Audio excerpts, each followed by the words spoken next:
evening and welcome to Almost Therapeutic, where we're talking tonight about internet addiction. Is there any such thing?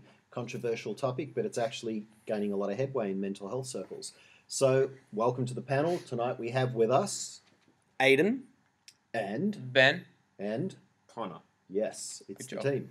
So, we're just going to chat tonight. It's pretty informal. We don't have a lot of material planned. I want to really just throw out the idea. Is it sensible to even talk about addiction and internet in the same phrase? What do you think? Not really. Why not? I've never. Yeah, I don't really. I didn't even think. I didn't know it was a thing. Yeah, I've never even heard of internet addiction before. No? Personally. Really? No. Okay. How much do you think the world's changed with just the last 10 years? Internet, smartphones, messages, emails, Facebook, Twitter. Massively. Yeah, we're in. You know, they weren't even thinking about what we can do now 10 years we're ago. we're in Right. the deep end. In fact, none of this stuff really existed. No, A it decade wasn't ago. even thought Well, of. I've just brought up a dictionary definition of addiction, and it says the Yep. state of being enslaved to a habit or practice, or to something that is psychologically or physically habit-forming, as narcotics, to such an extent that its cessation causes severe trauma. All right. So it's something that you are dependent on, which is kind of what, addiction's like. It's a craving, it's a habit, it's a compulsion, it's a gotta have. Yeah. And if you don't get it, Mm. then you don't cope and it causes harm. Yeah. And the person doesn't cope. That is exactly what gaming and internet is doing to a significant proportion of people. Do you know we're finding the actual brain responses are almost identical to alcohol and gambling? Well, I went on a cruise recently, and on this cruise ship, because it went into international waters, went out of Australian waters. Yep. Everyone who had their phones and their internet Yep. lost service, wouldn't connect anymore, and you had to pay a ridiculous fee to get Right. internet on the boat because they knew people were going to pay for it. Right. And the number of people, a group of my friends didn't pay for it, a group of people we met didn't pay for it, and the number of times I would hear throughout the day, I cannot do this any longer. I can't deal without my phone. I need Facebook. I Right. need this. I need that. It's just crazy to me, the number of people who were so dependent on social media and on the internet, on having it in their pocket at all times. I would say definitely it was causing some people on that boat around me trauma. Okay. So, just from my own point of view as a parent, I notice if I go to swimming lessons or if I go to gymnastics or something like that, really, just a number of years ago, what do you think most parents would do while their children were swimming or doing gymnastics? Read a book or something. Yeah, read newspaper or something. Do Well, they something. might read, or they might actually watch their kid. Oh, no, I doubt that. I doubt that. Let's be honest here. You used to do that. You used to just watch this the might kid. be so far out of your realm of experience you can't relate to it. Yeah, I'm But- only 18. If you go to any event where there are parents and kids now, the majority of parents will be on their phone and they'll be checking their messages and their Facebook status and all that kind of Yep. thing and not even engaging with other parents or watching their kids. Yeah, it's very true. I went to a No, restaurant the 100%. other night. The table next to us, a mum and a dad came in, two little kids. They Yep. sit down. The first thing they do, hand each child an iPad, and the parents got their phones out, and the four of them sat there looking at their screens. The Wow. waiter had to interrupt them to get them to order. Nah. And that's not that uncommon anymore. No. Well, you're there to eat, not to you can talk around your own dinner table. I guess the issue would be maybe that's a special thing for the kids to have an iPad. Is that a common thing in the house that would be the issue? But there's no interaction there. Like, But the interaction could be at home. Maybe the kids might not get a lot of time on the iPad. I increasingly deal with families who are coming in and saying, is it okay or normal for my 3-year-old to be on the iPad 6 hours a day? what? That even If you're surprised three, you. if you're 3, you should be learning how to walk. Or like eating dirt or something. I don't know. Like just eating your bookers. Yeah, No, we have got kids like 2, 3 years of age Yeah. whose primary form of activity isn't even television anymore. Yeah. It is sitting with an iPad, and they're skilled at using the iPad in 2 and 3 years of age. It's getting younger and younger as well. Like kids are getting mobile phones earlier and earlier and earlier. Because it takes that one parent Yep. to give their kid a mobile phone at the age of 6. Then everyone. For then follows. every other kid, but that kid has a phone, I need one. You Yeah, know? yeah. It's the same as It's a sheep. to be a weird analogy, it's the same as the first person to put their bins out on bin night. If they put out that yellow bin, does not matter if it's the yellow bin week or not. Every person in the street is going to end up putting that bin out. Yeah, that is a weird analogy. It's the same thing, that though. is only, that is only you. You see someone who else. does that. You see someone else do it because nobody knows when bin week is. You just look You- at everyone you else's can- bins. You can pay to have your yellow bin taken early. Can you? Yes. How do you know that? Yeah, that's such a weird Have you ever fact. paid to a bill in You your life? know that. A bit off topic, Maybe I'm more but adult than you guys think I am. The, God, the, we're- the point is, you see someone else do it, and Hang on, I then have to come back to this. we don't even want to talk about the issue right now. Yeah, forget internet. I saw it on the internet. I'm just addicted. You can actually pay to have your bins taken out and collected early. Yeah. Well, why don't you do that? Because he doesn't have a bin. Me personally, Yeah. because he doesn't have money. the house I'm staying at has 2 yellow bins because it costs more to get taken out early all the time. So we just bought another bin. Well, sorry, you've sidetracked me and done my head in slightly. The point is, you see someone else do it, and you do it. So Maybe takes I'm that totally one parent. wrong. Maybe I sound like an idiot because this is being recorded. So I just want to put a disclaimer. That you're not an idiot. We all accept that. Okay. The point is, it takes that one parent to buy that phone early. Yeah. For everyone else to then go, oh, it's okay for me to buy it at this time for my kid at this age. Yeah. Okay, I want to sort of get you guys to think a little outside maybe your own experience or the box you're in. Gamers in this day and age are actually programming games to induce addiction in adolescents who play them. And Aiden, actually, it was you who told me a couple of weeks ago when we were having a discussion about this. There are games that penalise you for getting off the game. Yeah. How does that work? Tell me again. In certain situations. So I assume the game you're talking about is a game called League of Legends, which is Or any online game. It's All right. well, not every online game, because I know I'll compare 2 popular franchises because the nerd I am does that. So you have one called League of Legends, which is very popular, and another one called Call of Duty. One's predominantly a console game, one's predominantly a computer program game. Right. So the console game, if you're in an online match, what happens is it's you versus the enemy team, but you play player versus player. So your console versus someone else on their console. If you leave that game, you're then replaced by someone else, and it doesn't inherently affect the game to a large degree because they're larger teams. You play a smaller part. Yep. Whereas if in the League of Legends game, it's smaller 5-man teams versus 5-man teams, very even, very teamwork based. Whereas if the Call of Duty game isn't that much, so if you leave the League of Legends game, anything you do in that game will inherently change the end of the game, making your character stronger. That doesn't happen in Call of Duty. So if you leave the game and someone else is replaced with you at the starting level rather than the level that you got your character up to, Yep. your team's then at a disadvantage. So in order to stop people doing that, they try and penalize you. Of when you leave, you get a 20-minute ban where you cannot join another game until that's over. And if you leave repeatedly, you get banned for days and even weeks at a time. But who bans you? The game programming? Yeah. The game automatically bans Well, you. and even before you get banned, just by leaving the game, even to quickly run to the toilet, because people will play these types of games, If you're away from and the if they need to go to the toilet, they will hold it to a very uncomfortable level because they're not willing to leave the game. Because as soon as they walk away and come back, Yep. everyone else has spent that time you're going to the toilet, playing the game, getting stronger, being better, and now you're behind.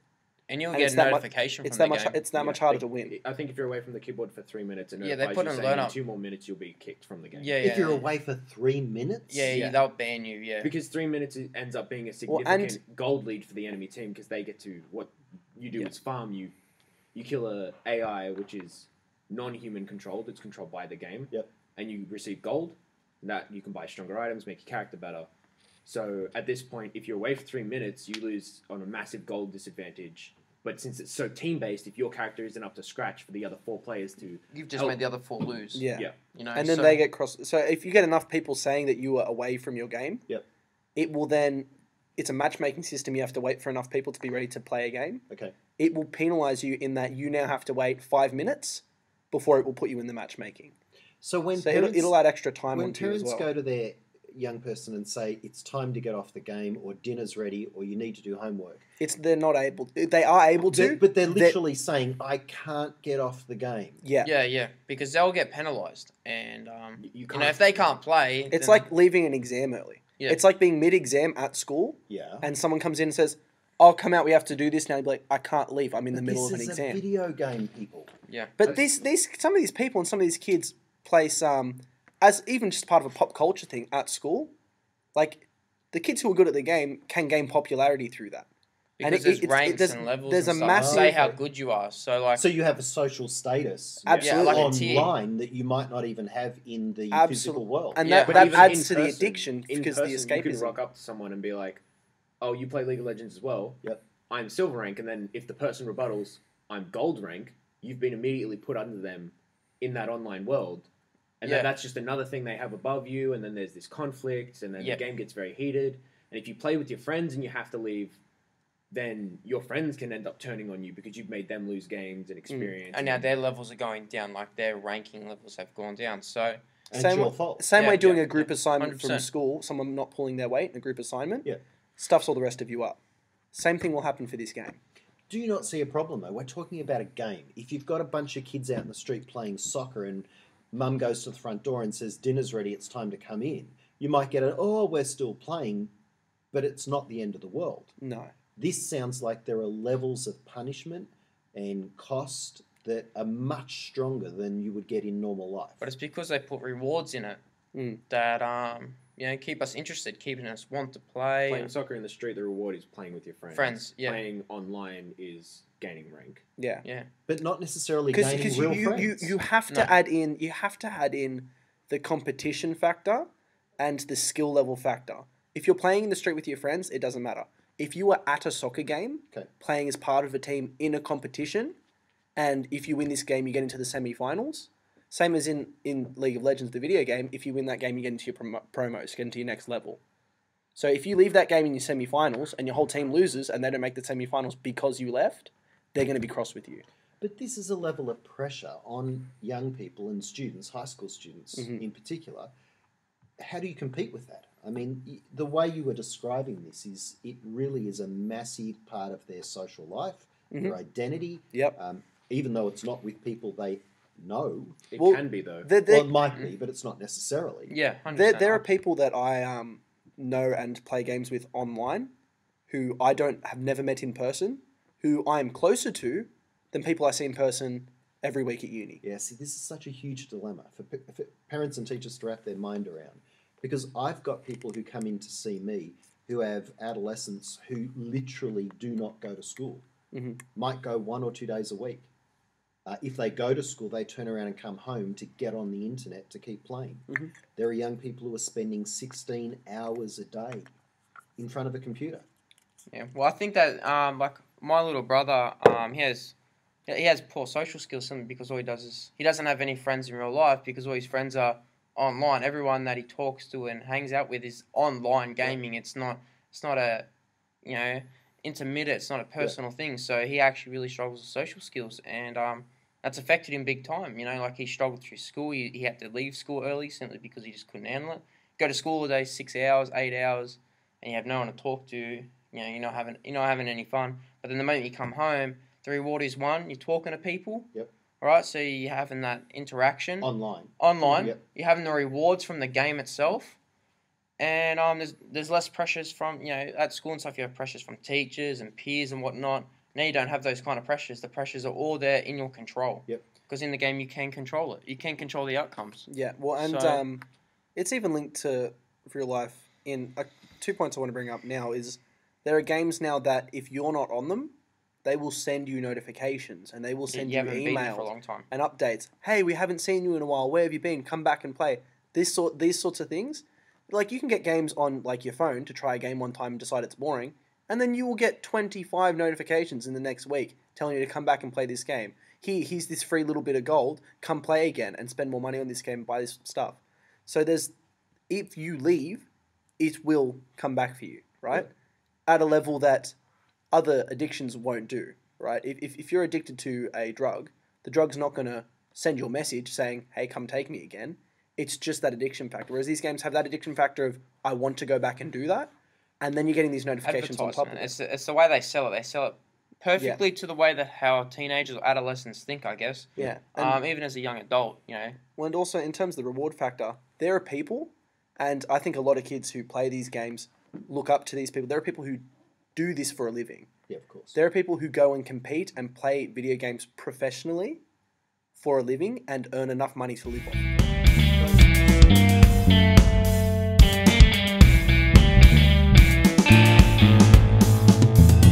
Guys, you sound like you were describing a perfect storm for an addiction to me.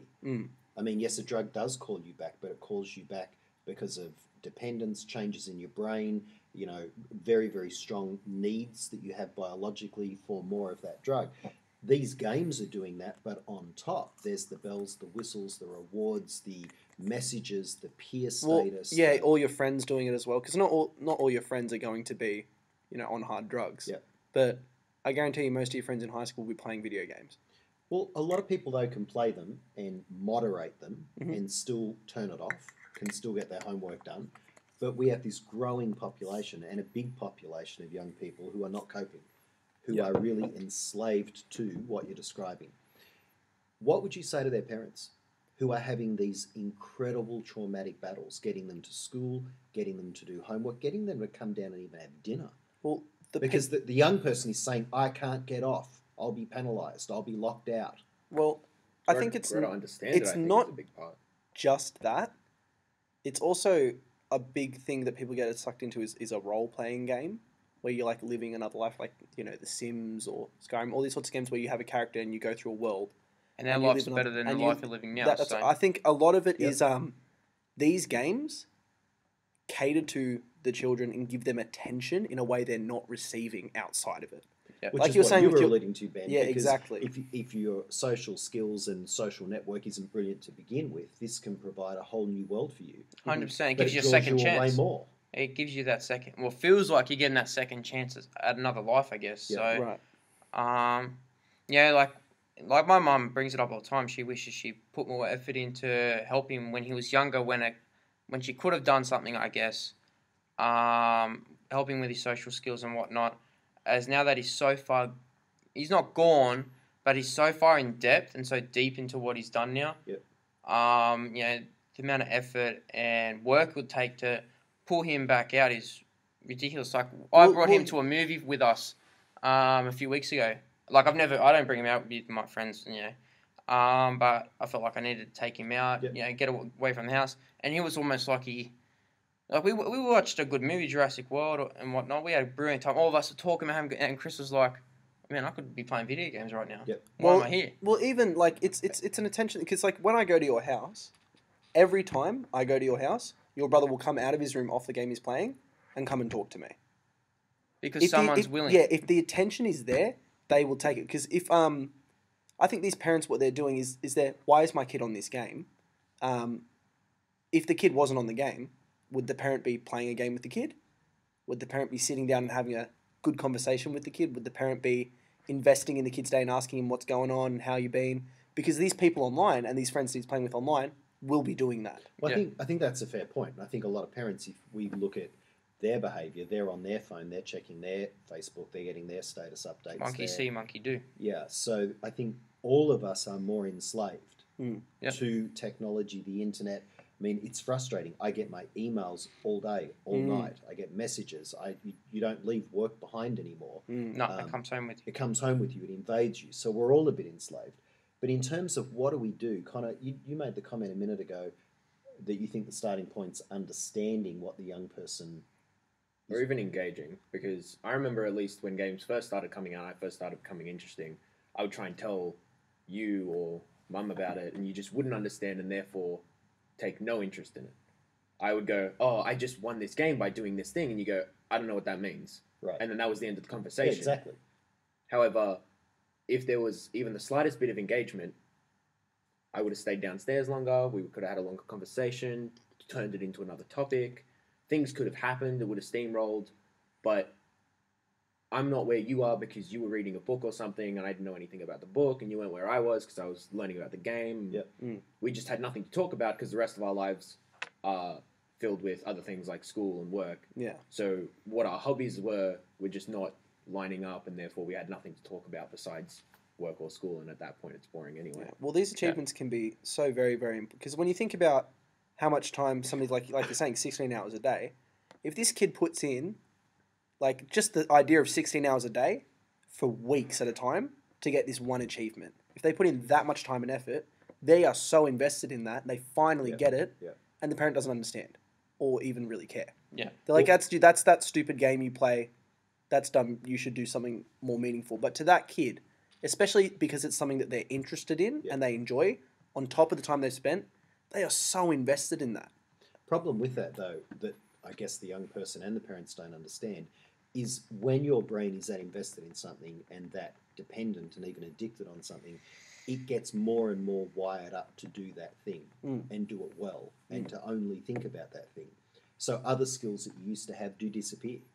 Like synaptically, the wiring in the brain changes, and things that you used to do and have skill at and be good at, reading books, having conversations, solving different kinds of problems, playing sport, your skills disappear if you don't use them. Well, yeah, it leaks into, because there's a whole like terminology and language around these video games, Right. and like, because I can say to them, I can say, oh, I was there and then I was AFK, and I could be doing something and say, oh, look, I'm the carry here. Yeah. And those are video game terms that you won't understand. No.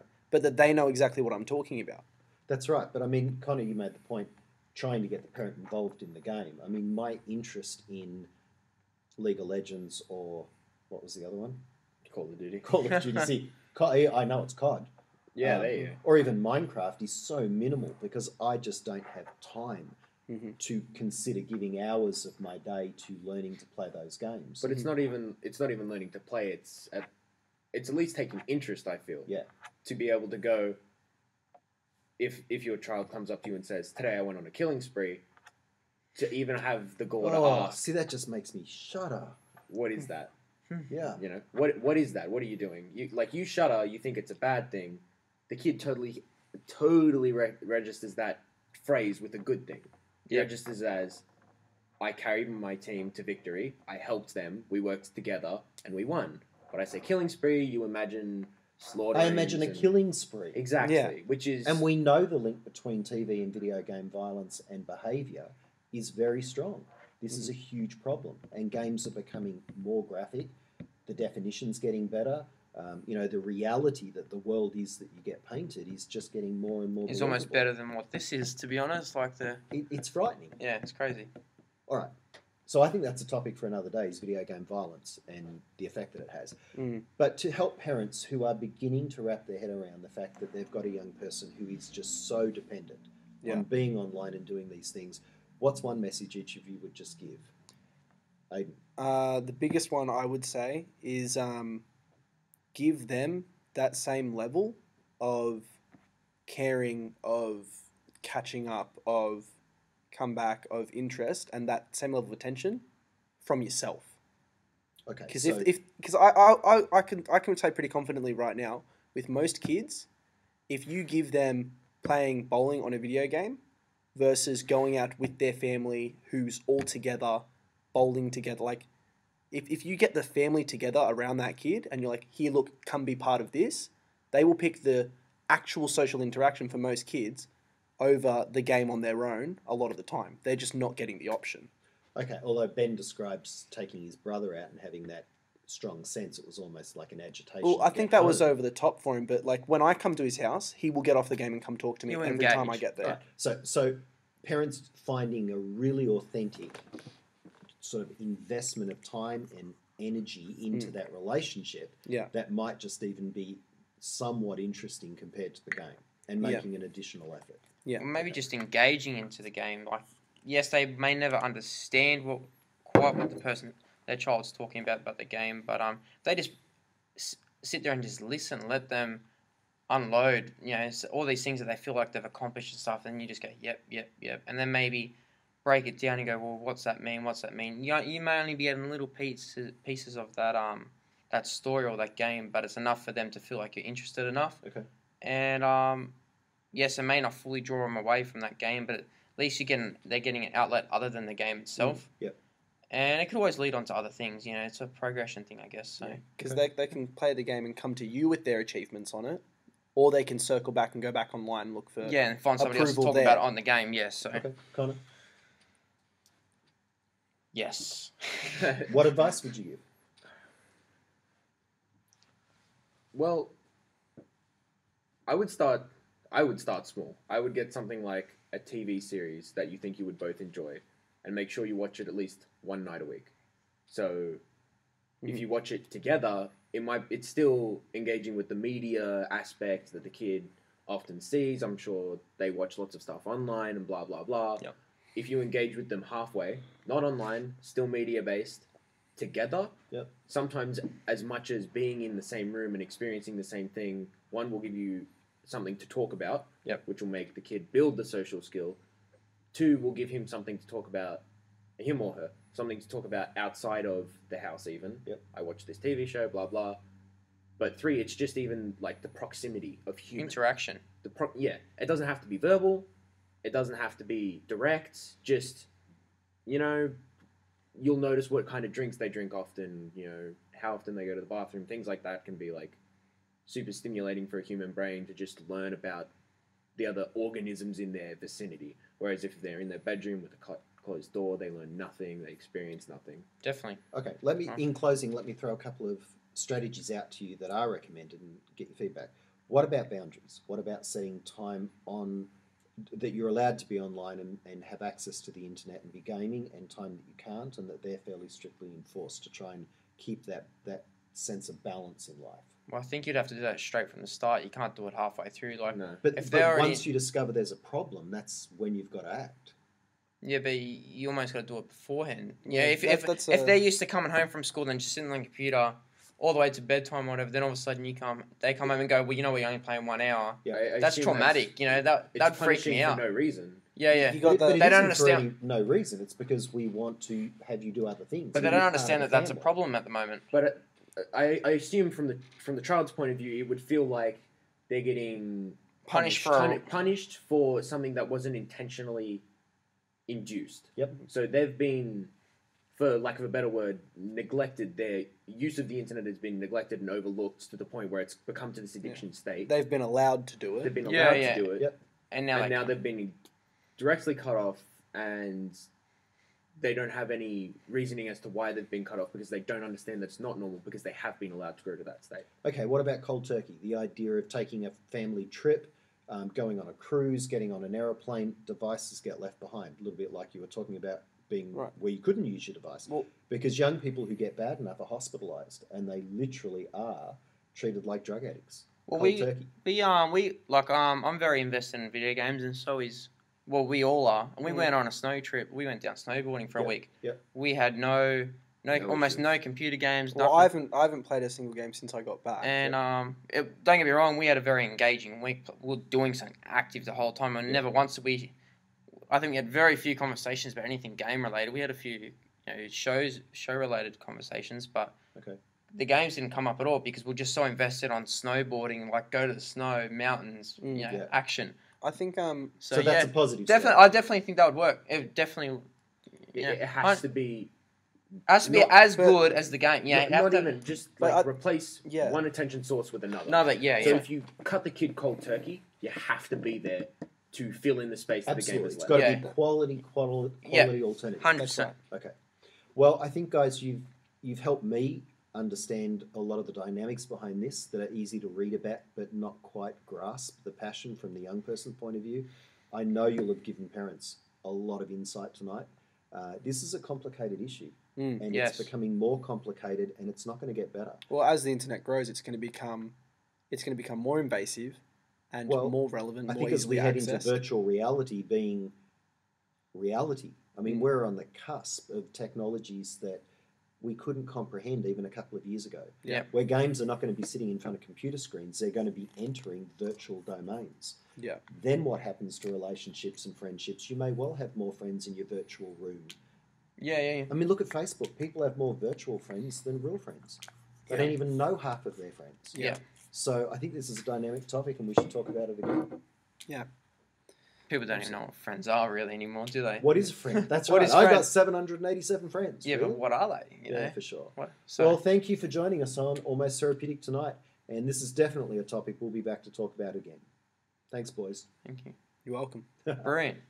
That was a good topic. I enjoyed that topic way more than ADHD. Let's do that again.